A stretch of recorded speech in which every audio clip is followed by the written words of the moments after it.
ओम शांति। आज की अव्यक्त मुरली 1 मई सन 1984 से लिया गया है, जिसका शीर्षक है विस्तार में सार की सुंदरता।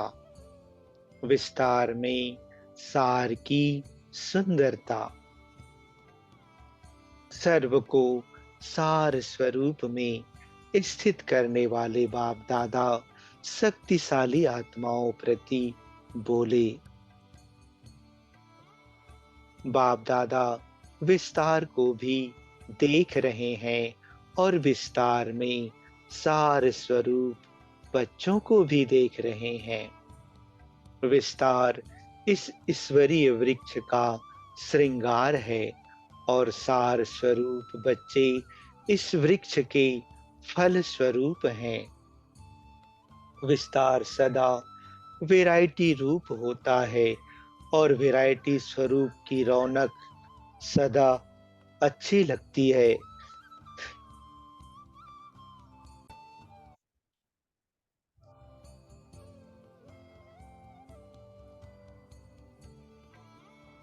वैरायटी की रौनक वृक्ष का श्रृंगार जरूर है, लेकिन सार स्वरूप फल शक्तिशाली होता है।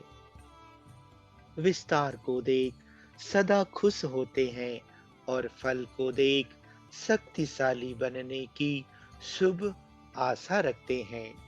बाप दादा भी विस्तार के बीच सार को देख रहे थे। विस्तार में सार कितना सुंदर लगता है, यह तो सभी अनुभवी हो। सार की परसेंटेज और विस्तार की परसेंटेज दोनों में कितना अंतर हो जाता है, यह भी जानते हो ना। विस्तार की विशेषता अपनी है और विस्तार भी आवश्यक है, लेकिन मूल्य सार स्वरूप फल का होता है। इसलिए बाप दादा दोनों को देख हर्षित होते हैं। विस्तार रूपी पत्तों से भी प्यार है, फूलों से भी प्यार, तो फलों से भी प्यार। इसलिए बाप दादा को बच्चों के समान सेवाधारी बन मिलने आना ही पड़ता है। जब तक समान नहीं बने तो साकार मिलन मना नहीं सकते। चाहे विस्तार वाली आत्माएं हैं, चाहे सार स्वरूप आत्माएं हैं, दोनों ही बाप के बने अर्थात बच्चे बने। इसलिए बाप को सर्व नंबरवार बच्चों के मिलन भावना का फल देना ही पड़ता है। जब भक्तों को भी भक्ति का फल अल्पकाल का प्राप्त होता ही है, तो बच्चों का अधिकार बच्चों को अवश्य प्राप्त होता है। आज मुरली चलाने नहीं आए हैं, जो दूर दूर से सभी आए हैं, तो मिलन मनाने का वायदा निभाने आए हैं। कोई सिर्फ प्रेम से मिलते, कोई ज्ञान से मिलते, कोई समान स्वरूप से मिलते, लेकिन बाप को तो सबसे मिलना ही है। आज सब तरफ से आए हुए बच्चों की विशेषता देख रहे थे। एक दिल्ली की विशेषता देख रहे थे। सेवा की आदि का स्थान है और आदि में भी सेवाधारियों को सेवा की आदि के लिए जमुना का किनारा ही प्राप्त हुआ। जमुना किनारे जाकर सेवा की ना। सेवा का बीज भी दिल्ली में जमुना किनारे पर शुरू हुआ। और राज्य का महल भी जमुना किनारे पर ही होगा। इसलिए गोपी वल्लभ गोप गोपियों के साथ साथ जमुना किनारा भी गाया हुआ है। बाप दादा वह स्थापना की शक्तिशाली बच्चों की टीवी देख रहे थे। तो दिल्ली वालों की विशेषता वर्तमान समय में भी है और भविष्य में भी है।